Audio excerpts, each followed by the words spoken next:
I have a theory that you should date outside of your type. Let's talk about it. Hi, I'm Rochelle Fox. This is the Mindspo podcast, and you are tuning in to my I Have a Theory series. And I thought this one would be a really fun one. I want to start talking more about dating and relationships on the podcast and in my work. I came to the realization last year that I have been in a 15-year strong relationship. And there are so many people that are talking about relationships and educating on relationships that aren't in relationships or haven't been in long-term relationships. And I think that there's a very, very big difference when it comes to being in like a long-term relationship and marriage and dating. And I was really struggling last year to find long-term relationship advice. I was seeing a lot of stuff about dating, and I think dating, of course, like, yes, we need dating advice, especially if you're single. Like, that's great because someone is educating you where you're at. But there's a big difference between dating someone and then choosing actually to be in partnership with someone and choosing to have a marriage with someone and choosing to do it with someone for the long haul. That is something that I have chosen with my partner. I am with him for the long haul. And it is not always perfect. And it is the biggest mirror in my life. I have gone through more ups and downs and breakdowns and breakthroughs with Sol, my partner of 15 years, my man, than I have with anyone else. It has been a trying time. And I don't mean to say that to be like, oh my God, it's been a horrible relationship. No, it's been a beautiful relationship. But wow, have we been through it? If I was just to sit here and kind of reflect on all of the highs and all of the lows, there's a lot. Like, there's so much to unpack. And it's interesting because I don't just have a lover and a partner in Sol. I have a business partner and a best friend. This is someone that I have decided to go into business with. This is someone that I have traveled the world with. This is someone that really is an integral part of my life. And it's interesting because me and Sol almost didn't happen. I almost completely rejected Sol, and I did friend zone him originally when I first met him. And this is what I want to talk about today. So I think one of the reasons that I'm seeing so many people struggling, and there are just so many people that are not finding the one per se, is because I feel like the majority of single people that I speak to or that I know or that are my students seem to have a very clear-cut list and a very specific type that they are looking for.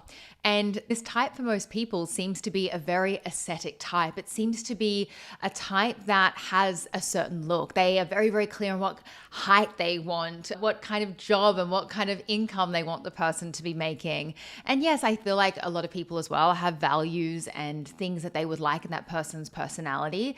But generally, when I talk to students and people and I have conversations with random humans out in the ether and I get on the subject of manifesting a man or manifesting a relationship, everyone is always very, very quick to tell me what they look like, how tall they are, how much money they would like them to make, how they are on Instagram and social media. And it's such a sign of the times because we are going through this, I think, era in our current culture where we are very aesthetic. This has been huge, especially with business and social media. It has been a time where how people show up really matters. It's kind of been a little bit smoke and mirrors, I would say, in some ways. And I'm not firing shots at anyone here, but I think sometimes we overcare on what things look like as a generation rather than actually how things feel and how things are internally.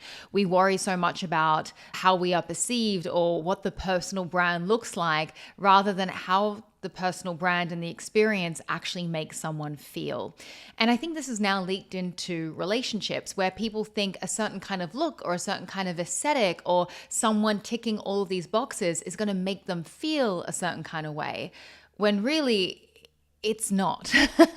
I feel like there's a lot of people struggling to find real, genuine partnership, real, long-lasting love because they are so worried about the aesthetic and they're not dating outside of their aesthetic, outside of their type per se. And coming from me, this is what I want to tell you. my lover, my man, my business partner, my best friend, my hubby of 15 years, he was not my type. I friend zoned Sol so hard when I first met him. We actually had a one night stand when we first met, TMI, but that actually happened. It was not like the first time I met him. I went on a date with him. I'm going to have to get him on the podcast to tell the whole entire story again. But I basically went on a date with him, which was meant to be a business date because he was making my DJ logo. And then from that business date, I ended up going out with my friends to a party in Manly, and I got locked out of the club because I didn't know that they had like a lockout rule. If you walked out of the club at 1 o'clock back in the day, they wouldn't let you back in. So there was Rosh, quite intoxicated, and I never used to drink that much. I drunk too much champagne. It was like some kind of Moe champagne party, and I'm 15 years ago, stumbling around with a very, very, very bubbly head of champagne, being like, whoa, I am way too tipsy to be outside. And I ended up messaging Chris because we had just had that meeting that day and he lived close by. And I was saying like, oh my gosh, I'm locked out of this club. My friends aren't answering their phone. What do I do? And yeah, long story short, I ended up going home with him and sleeping with him. And then I friend zoned him after that. And then after that, he really, really pursued me. He pursued me like you wouldn't believe. He kind of didn't give up. And I ended up moving in with him. And then the rest is history.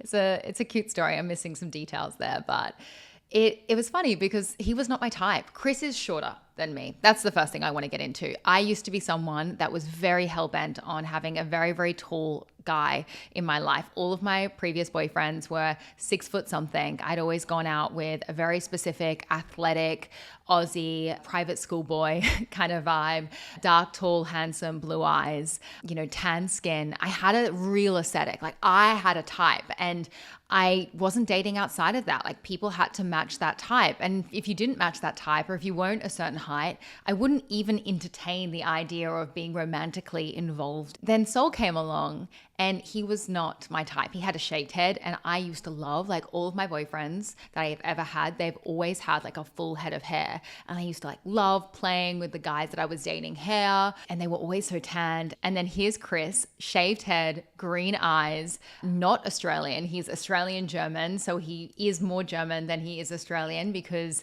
he was kind of born in Australia but brought up in Germany. He's got a great body and stuff, but he wasn't a sports player or anything like that. He was a graphic designer. He was someone that was very, very good with computers and business stuff. And he was also someone that was a lot more intellectual and a lot more deep and just a very different personality type, I would also say, to my previous relationships. The guys that I used to date, I'm going to... shots fired here, but some of them were a little bit daft. Let's just say that. They weren't as quick-witted as what Chris is. And it's crazy to me that if I had never dated outside of my type, if I had never let go of all of my requirements and my list and the aesthetic things that I thought I needed to have in a man in order to fall in love, in order to be in partnership, then I wouldn't have had these last, this makes me emotional, but these incredible 15 years that I have now had with this person that I have traveled the world with, that I have experienced the highest of highs and the lowest of lows. This person that has stuck with me through everything that I've ever been through, that stuck with me when I was in the darkest of my days with depression. When I met Sol, I was really going through it. And oh my God. Oh, why am I crying on this podcast? This was meant to be like a fun, cute dating story. But yeah, when I met Sol, things got really, really bad with my mental health. And he was the first guy to ever hear everything that has ever happened to me and see all of my darkness and see all of my pain and see all of my weakness and to just say I'm going to stick it out with you. I'm going to help you through all of this. We're going to find answers. And he was so committed to helping me solve and grow out of all of the things that I was stuck in. And he was this person that just was going to stick with me through anything. And it's wild to me because this was all of a result of me dating outside of my type. And when I think back to this, I'm like, it is wild to me how my life could have been so completely different if I had never just gotten over this idea of a type, this idea of an aesthetic. And it really freaks me out that there's so many people out there that I have conversations with that would never, ever drop like a few things on their list, like height, for example. And that's okay. Like if height is an absolute ride or die for you and you are completely repulsed by someone that's a tiny little bit shorter or the same height as you, okay, we all have our thing. But if it's something that you can get over, or if it's something that you can kind of experiment with and see if it really is that much of a big deal for you, or if it's just something that you've decided is a big deal, let me be your sign to try, to see. And I see so many posts of girls like talking about dating online where they're like, never settle. And I don't think you should settle in a relationship. But I don't think settling is always about aesthetics and looks. I think that we have to realize that when it comes to partnership, and I really want you to understand this is coming from someone that's been in a 15-year partnership. Like I have really done the time. It is not what someone looks like that is going to make you stay with them. It is not what someone looks like that is going to hold you through the dark and challenging and frustrating times and the ups and the downs that you will have in a long-term partnership. It is not how someone looks that is going to be the thing that determines if that person is going to stick it out with you when things get tough. Those factors are irrelevant. Yeah, they might turn you on. Yeah, they might be sexy. Yeah, they might look good in your wedding photos. But at the end of the day, if your relationship looks good on the outside, or this vibe per se that you are looking for, or it matches your personal brand, or whatever it is, this isn't the stuff that really matters. And I wish I could go back in time and shake myself and say, like, you're not going to give a shit about any of this stuff. You're not going to care that he has a shaved head. You're not going to care that he's a few centimeters shorter than you. You are going to have the most amazing life with this man. This man is going to turn you on. He's going to get you excited. He's going to support you with your dreams. He is going to push you and challenge you, and he's going to expand you. Sometimes he's going to drive you fucking crazy and you're going to want to kill him, but you're going to love him because he's your best friend at the end of the day. I wish I could have seen my future with Sol before we started and kind of committed sooner, because I really pushed back on it for so long because of this idea of the list, the aesthetics. And I'm not afraid to say I used to be a little bit vain.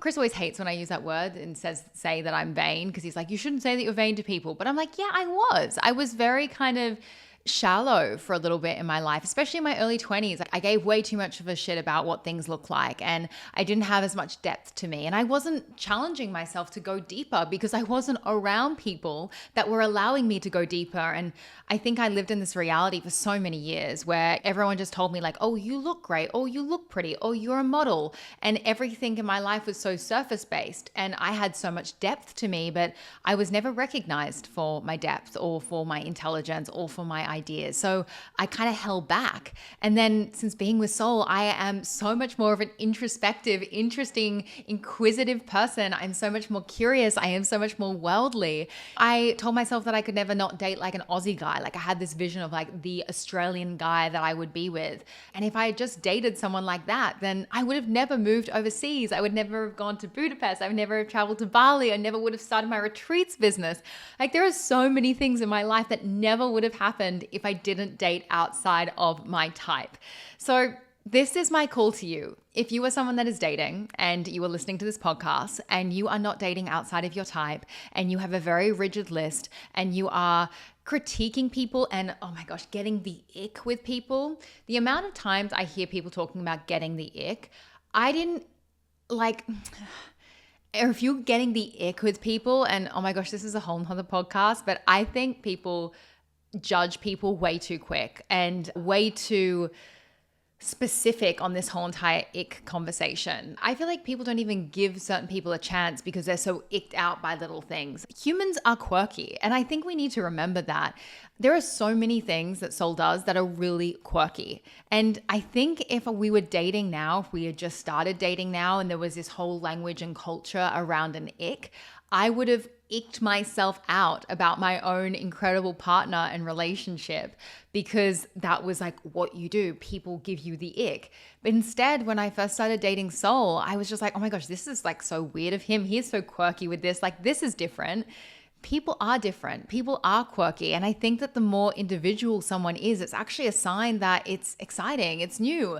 And humans are humans. Like sometimes when I hear people talking about icks, I'm like, okay, right. So he did a very human thing and that icked you out because you are now judging someone for being a human. And I think I get on my high horse about this because I feel like so many people get out of relationships because of one or two icks and then they just repulse themselves. And that just doesn't make sense to me. I feel like we need to let humans be humans and be a little less judgmental. Anyway, I'm ending this podcast now and it's all about Chris, and Chris has just walked in. Hello. Come say hi. Okay. So babe, I just did a podcast on I have a theory that you should date outside of your type. Ooh. So this is the end. Sol, do you want to say anything about dating outside of your type?